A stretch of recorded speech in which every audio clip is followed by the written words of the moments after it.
Chapter 5 Learning Martin Luther King was an excellent student.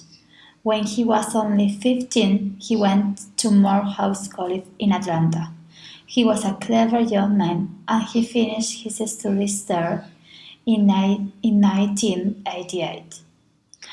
Martin's father wanted him to be a minister, but at first Martin said no. He did not want to follow his father so soon. He was learning exciting new ideas from his teachers at Morehouse, and there was so much more that he wanted to know, but slowly Martin began to think differently.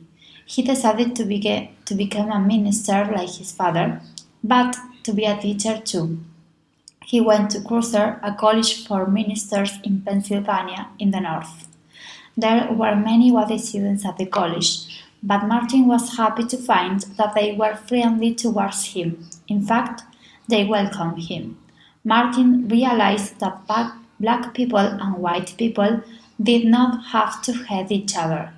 But how could he make white people in the South see this?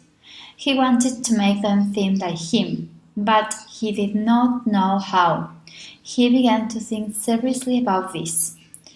In his last year at Cruiser, Martin went to hear a talk about the Indian leader Mahatma Gandhi.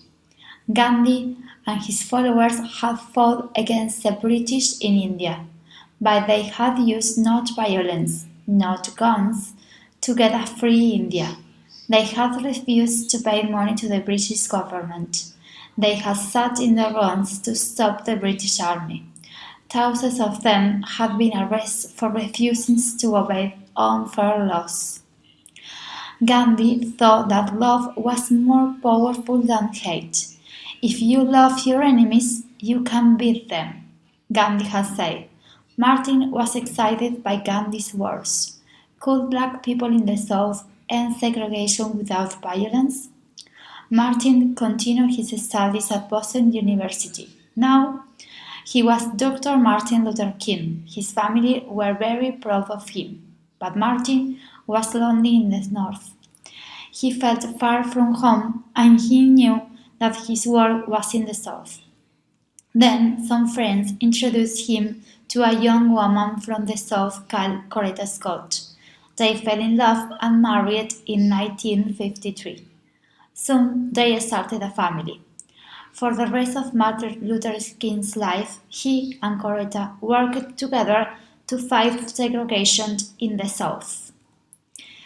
In 1954, the Kings moved back to the South. Martin became minister for the Dexter Avenue Baptist Church in Montgomery, Alabama.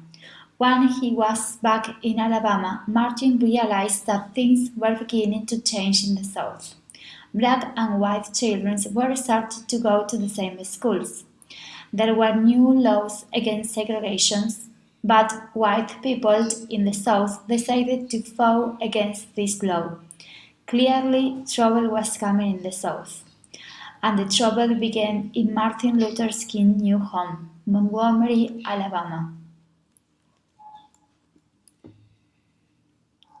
Chapter C The Montgomery Bus Boycott. Rosa Parks was a black woman who worked in a shop in Montgomery. Every day she took the bus to and from her work. One day, in December 1955, Rosa Parks got on the bus to go home and sat in a seat at the front. There were 3 other black people sitting near her. More and more people got on the bus and soon there were no more seats. White people had to stand. The driver stopped the bus and asked the black people at the front to give their seats to white people. 3 of them stood up, but Rosa Parks stayed in her seat. Rosa belonged to the NAACP, a black civil rights group, and she knew her rights. She refused to get up. "Why don't you stand up?" said the driver. "I don't think I should have to stand up," Rosa answered. "If you don't stand up, I'm going to call the police," said the driver. You can do that, said Rosa. So the driver called the police and Rosa Parks was arrested and put in prison. The arrest of Rosa Parks made many black people in Montgomery very angry, but it gave them a chance to protest against the policy of segregation on the buses. For years, the NAACP had wanted to take actions against the city's bus company. Now they had a chance, but who could lead them? Martin Luther King had only been minister of the Dexter Avenue Baptist Church for a year, but he was well known for his honesty. The NAACP asked him to meet them and decide what to do. It was time to end segregation on Montgomery's buses. They met in King's church. King said that black people should boycott the buses in Montgomery.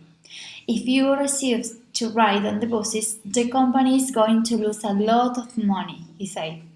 In the end, they will have to end segregation. King agreed to lead the boycott. When the meeting finished, King was worried.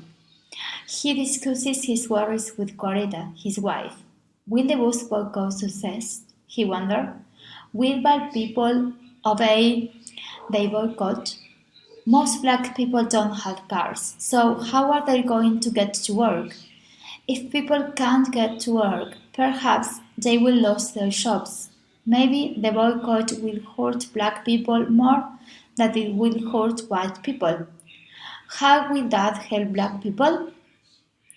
There were a lot of questions, and King and his wife talked for hours. Neither of them slept well that night. Next morning, King and Coretta got up and looked out the window. There was a bus stop in front of their house. They waited for a bus to come. At least the first bus came, and it was empty.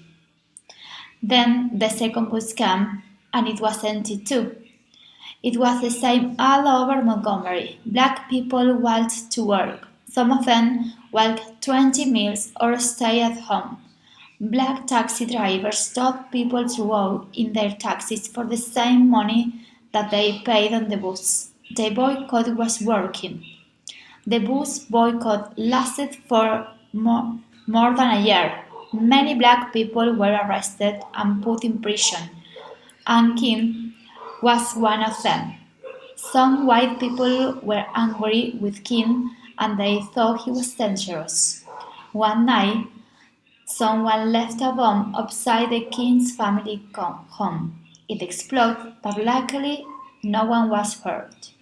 The bus company was losing money, but it refuses to change its policy. Shops in Montgomery were losing money too because black people were not coming into town to shop. The owners of the shop wanted the boycott to end, but the bus company did not want the NAACP to win. The boycott leaders wanted to end Alabama youth. They said that segregation on buses was wrong. The Alabama youth did not agree with them, so they went to Washington to see the most important shoes in the country. On 13th November 1956, this judge states that segregation in buses was against the law. The Montgomery bus boycott had success.